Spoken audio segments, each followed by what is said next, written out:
Aujourd'hui, on va parler d'un sujet qui revient souvent en cétogène. Quels sont les meilleurs fruits à manger quand on suit un régime alimentaire pauvre en glucides? Si tu es comme beaucoup de personnes que j'accompagne, l'idée de devoir abandonner les fruits peut faire un peu peur au début. La vérité, c'est que non, tu n'as pas besoin d'arrêter tous les fruits. Oui, certains fruits sont parfaitement compatibles avec le keto et même les fruits plus sucrés peuvent être consommés si tu sais comment t'y prendre. Aujourd'hui, on va voir les fruits les plus pauvres en glucides, on va faire un top 10, les fruits gras qui te seront tes meilleurs alliés en keto et mes stratégies pour manger occasionnellement des fruits plus sucrés comme la pomme, la mangue ou la banane sans flinguer ta cétose. Bonjour à tous et bienvenue sur ma chaîne, je m'appelle Mathilde, je suis coach en nutrition, experte dans les régimes cétogènes et low carb. Je vous partage tous mes conseils pour reprendre le contrôle de votre corps et de votre santé grâce à une alimentation pauvre en glucides. Je vous partage régulièrement des astuces santé et nutrition qui vous permettront de mieux comprendre en quoi une alimentation adaptée et réfléchie peut vous permettre de vivre plus longtemps de manière saine et durable. J'accompagne de nombreuses personnes en coaching privé qui sont passées au régime cétogène. Pour chacune d'entre elles, les résultats sont toujours les mêmes. Une perte de poids rapide et stable, une stabilité de la glycémie et de leur insuline, une meilleure concentration et énergie au quotidien, un contrôle sur la faim et des meilleurs marqueurs de santé au global. Alors si toi aussi tu veux te lancer, j'ai créé un programme de 30 jours avec tout ce que tu dois savoir pour démarrer le régime cétogène pas à pas, ainsi que des menus équilibrés pour tous les jours de la semaine. Si ça t'intéresse, le lien est dans la description. Quand tu es en alimentation cétogène, tu cherches en général à rester sous les 50 grammes de glucides totaux par jour. Et j'insiste, on parle bien de glucides total, pas de glucides nets. Les glucides nets permettent de masquer certains ingrédients, comme le maltitol, qui fait grimper la glycémie autant que le sucre. Donc ici, on va parler uniquement des glucides totaux. Voici mon top 10 des fruits compatibles en régime cétogène. Numéro 10, les framboises. À peu près 15 g de glucides pour 100 g.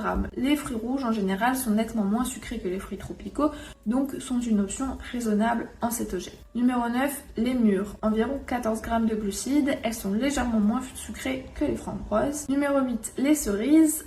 Environ 13 g de glucides. Et oui, c'est surprenant, mais elles passent largement dans une alimentation low carb si tu fais attention aux quantités. Numéro 7, les fraises. 11 g de glucides.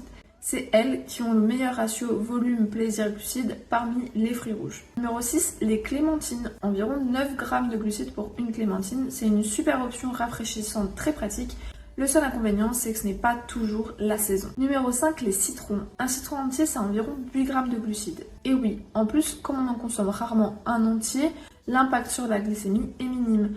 Donc oui, l'eau citronnée, c'est super efficace pour le jeûne intermittent et le cétogène. Numéro 4, les citrons verts. Un petit citron vert, c'est 7 g de glucides. C'est parfait pour assaisonner, cuisiner ou aromatiser. On en arrive alors maintenant au vrai champion du cétogène, c'est les fruits gras. En numéro 3, tu vas retrouver la noix de coco. Une tasse de coco râpé, c'est environ 12 g de glucides, mais attention, vérifie bien les étiquettes parce que beaucoup de versions industrielles contiennent du sucre ajouté. En numéro 2, on a l'avocat. Un avocat entier, c'est 17 g.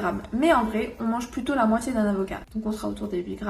C'est ultra riche en potassium, c'est une très bonne source de lipides et en plus de ça, c'est ultra rassasiant. Et en numéro 1, on va retrouver les olives. Et oui, c'est environ 12 g de glucides. C'est faible en sucre, riche en bons gras et ultra polyvalent. Pour moi, c'est le fruit par excellence en cétogène. Alors, peut-on manger des fruits plus sucrés en keto? Oui, mais pas n'importe comment. Tous les fruits tropicaux ou plus sucrés, comme classiquement la banane, les pommes, la mangue, sont plus riches en glucides. Le danger, ce n'est pas de manger un fruit en soi, c'est plutôt le pic glycémique et l'impact qu'il va y avoir sur ton insuline. Dès que la glycémie monte, l'insuline monte. Et quand l'insuline monte, le corps stoppe la combustion des graisses. Donc si tu veux intégrer un fruit haut en sucre, tu dois maîtriser ce pic. Voici comment faire. Je te propose 3 stratégies hyper efficaces pour manger un fruit sucré sans sortir de la cétose. Numéro 1, il faut toujours associer ton fruit avec du gras.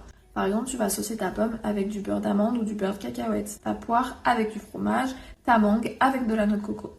En fait, le gras ralentit l'absorption du sucre, donc le pic glycémique sera beaucoup plus bas et donc il y aura une production d'insuline beaucoup plus faible. Numéro 2, tu peux aller marcher juste après, une marche de 10 à 15 minutes. Ça permet à ton corps d'utiliser immédiatement le glucose. Ça va réduire fortement l'impact glycémique et donc l'impact sur ton insuline. Et numéro 3, toujours préférer le fruit entier.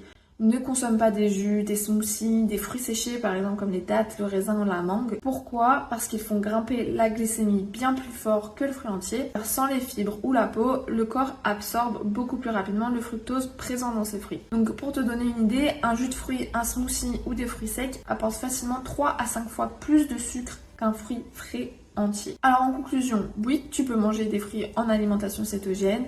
Oui, certains sont totalement compatibles. Et tu peux même t'autoriser de temps en temps un fruit plus sucré si tu appliques les bonnes stratégies pour limiter l'impact sur la glycémie. Mais souviens-toi bien, base tes repas sur les aliments les plus nutritifs qui sont les protéines et les bons gras.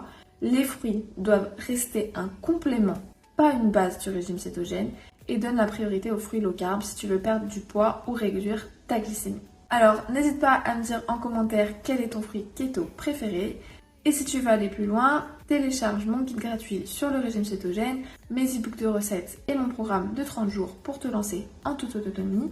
N'oublie pas non plus de t'abonner. Je publie une vidéo par semaine sur le keto, la sensibilité à l'insuline, les protéines et la perte de poids. On se retrouve très vite pour une prochaine vidéo. À bientôt.